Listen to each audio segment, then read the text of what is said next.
作为中国战区排行榜第1拳王，李辉已经在中国擂台打败 KO 了10几位世界冠军，为中国搏击界立下了汗马功劳。他拥有壮硕的体型和强大的身体素质，主要是因为他常年霸榜中国战区第1名，众多外国选手看到了他都毛骨悚然，更别说是打比赛了。有一场比赛是李辉最难忘且记忆最深刻，对战的是加拿大特聘拳王，他的出现确实给李辉带来的巨大困扰。百万特聘拳王放眼中国擂台乃至世界擂台，除去德里克都找不到第2位像他这样的选手。话就不多说了，来让我们欣赏一下李辉的精彩表现。白色短裤是德里克，红色短裤是李辉。75公斤级的男子的比赛，我们中方选手是来自明辉搏击的李辉，蓝方选手是加拿大的德里克。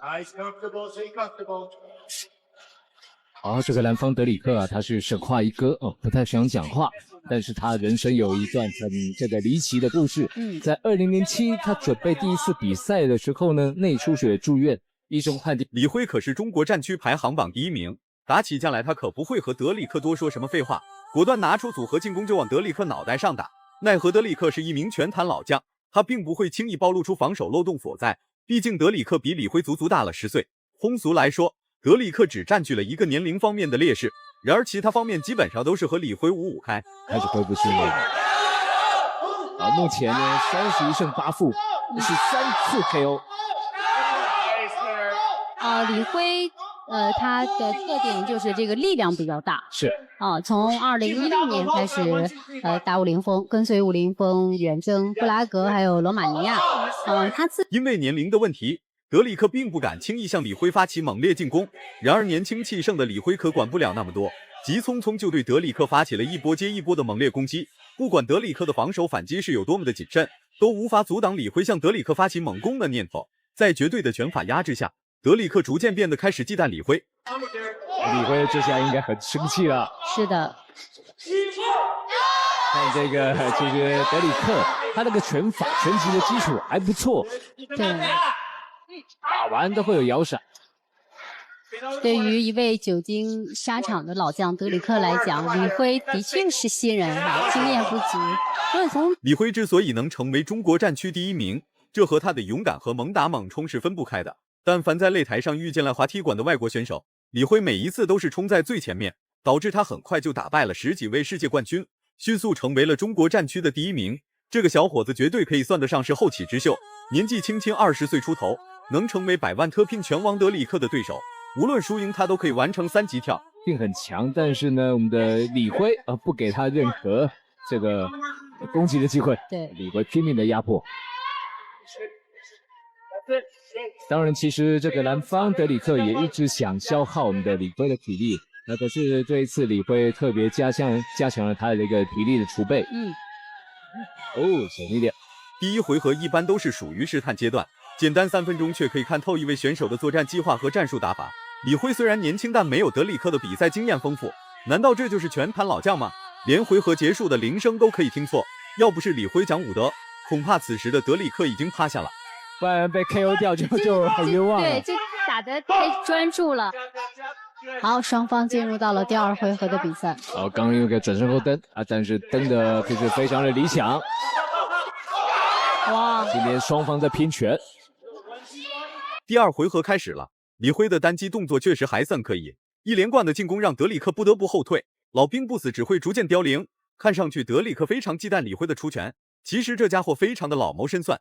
第1回合3分钟，他并没有看出来李辉的战术打法，导致他在第2回合无法掌控比赛节奏。看透德里克战术打法的李辉根本不犹豫，果断向德里克发起了一波接一波的猛烈进攻。蓝方今天都是实打的，他过去呢假动作会比较多，他今天可能觉得假动作对李辉没用了，对，就直接来实的，对，就只能用这个拳头来这个说服李辉了。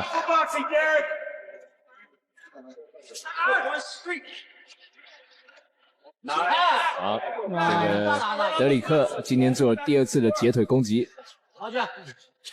百万特聘拳王并不是谁都可以担任，一般要是没点真实力的话，别说是百万特聘拳王，就连110块特聘拳王都不够资格。从这家伙被评为特聘拳王的那一刻起，德里克就成为了加拿大拳坛最有能力的搏击格斗选手。别看年龄大了点，实力这一块坚决不能够小看。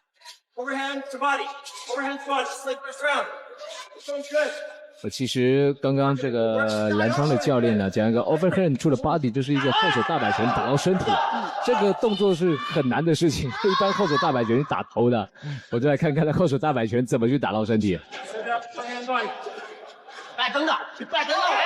可能德里克也听懵了，怎么打？李辉的绰号叫大魔王，因为他在擂台上遇见外国选手，他就会化身为一个人见人害怕的大魔王，从而吞噬掉他和对战的外国选手。德里克的绰号叫狼人，就算德里克是一位能征善战且无人能敌的世界冠军，但他终归是一只冷血动物。李辉的出拳频率还在不断增加，进攻密度和精准度也在陆续提升。哦，接拳漂亮！果然是个老将，真的不好啃。虽然李辉出拳凶狠，可是呢，这个老将都没个怕的。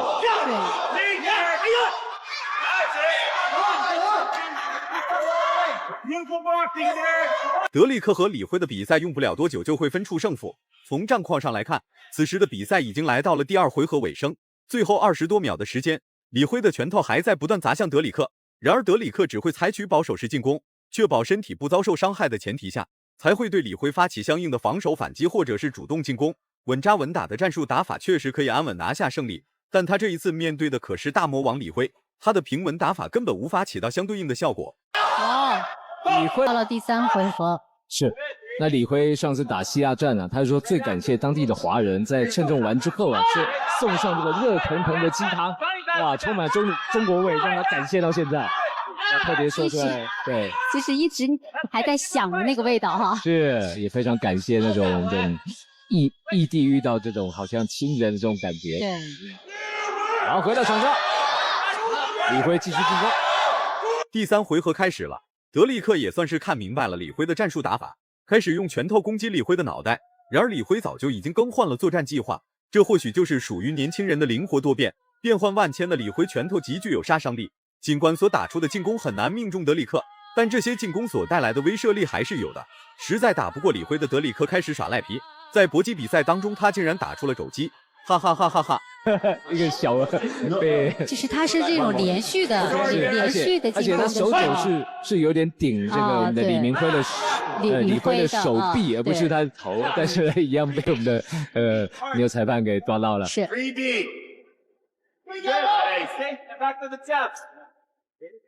德里克内心是有点害怕，但他又没有任何克制害怕的办法，毕竟他是100万特聘拳王，赢了比赛加拿大拳坛还会赠予德里克1000万。比赛对于德里克来说是枯燥乏味，毕竟他已经打了20多年的比赛，什么样的选手他没见过，但像李辉这种敢打敢拼英勇作战的还真不多见，这就让德里克内心充满了疑惑。双方真的是棋逢对手，3回合下来都是高频率的对攻。是。而这个李辉的后摆踢的动作可能下次少做一点，因为不够熟练。不够熟练做这一招是比较危险的。格斗选手不愧是格斗选手，就是和搏击选手不太一样。整场比赛打下来，德里克和李辉基本上没有实施过腿法进攻，全部都把心思放在了拳法进攻上面。尤其是李辉的出拳，从比赛一开始就对准德里克的脑袋狂轰滥炸，一直到第3回合尾声，他依然在用拳法进攻来与德里克展开猛烈进攻。对付李辉了，李辉会不会痛了？看起来李辉跟牛一样，死怕了。好，这个击服有没有效果？哇！好，又踩了一下李辉的膝盖。最后20秒，其实比赛战况已经非常明显了，李辉占据着绝大数比赛优势，只不过德里克的点数并没有落后太多。真要是把结果交给裁判的话，裁判为了人气的增加，就算不是平局，那么裁判也会判定为平局。毕竟好看的比赛，观众朋友们不会嫌多。哇，这相当精彩，相当焦灼这场比赛。好，平局，加赛1局。一个裁判判你可以赢，2个裁判判平手，这个平局加赛。又来转身，这一招没。第4回合开始了，一般情况下只有金腰带争夺战，是4回合赛制或者是5回合赛制，像这种加时赛一般都很少出现，但凡出现的话就足以证明双方的实力是旗鼓相当。进入加时赛的李辉更加勇猛，无论德里克是打出防守反击还是主动进攻，李辉的进攻一刻都不敢怠慢，持续的出拳让德里克意识到了危险。其实还是用手肘了，这习惯动作了。对，其实刚刚在这个加赛局开始之前，牛头王裁判呢就有提示德里克这个肘的问题。是。现在被扣掉1分，他也很无奈哈。但这个习惯，他是用手肘要把对方的手给拨下。他是一个德里克被警告只是迟早的事情，一直到加时赛才被警告，也算裁判非常仁义了。频繁实施肘击还有频繁消极搂抱，不被直接罚下场已经算是好结果。被扣除1分的德里克完全丧失了战斗能力和作战能力，唯一能做的就是想方设法 KO 掉李辉，不然德里克就只能等待回合结束输比赛回家挨批评。好，转身用出来了，转身的这个转身的摆拳也是德里克以前会用的。然后被扣掉1分之后，德里克急了，把这个没办法在第4回合中段，这位中国战区第1名李辉终于得到了想得到的100万特聘拳王，竟然被李辉一拳打趴下，这种情况真的不容易。被击倒1次的德里克已经完全不行了，照这样打下去的话，德里克就算没有被打废，那也会被李辉的拳头打得遍体鳞伤。对，糟糕，又撞了，应该不行了，撑不住了，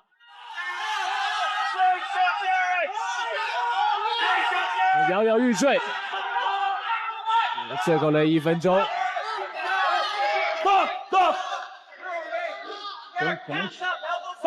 最后1分钟60秒，李辉出拳和出腿的频率非常清楚，仅仅一个出拳频率就占据了他整个进攻频率的90%，只有最后的10%是属于腿法进攻，并且他还是以腿法进攻为辅拳法进攻为主的作战计划，全程都在用拳头攻击德里克。就算德里克看透了李辉的意图，那他也没办法在第一时间阻止李辉的出拳，毕竟李辉是拳击出身，后期进行综合的格斗训练，一般选手根本捉摸不透李辉的出拳规律。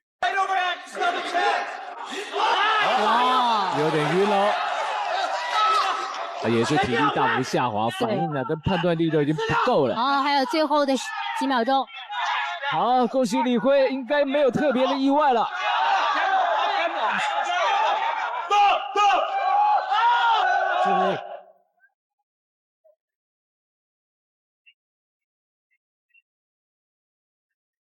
来 ，corner。比赛结束了。最终李辉获得了比赛胜利，这场比赛非常不容易，能赢已经算是万幸，毕竟德里克可是加拿大唯一一位100万特聘拳王，别说是打赢了，就算是和他打一场比赛都算是荣幸至极。幸好李辉到最后赢了，保住了中国战区排行榜第1名的尊严与名誉。如果满分是100分的话，你会给李辉打几分？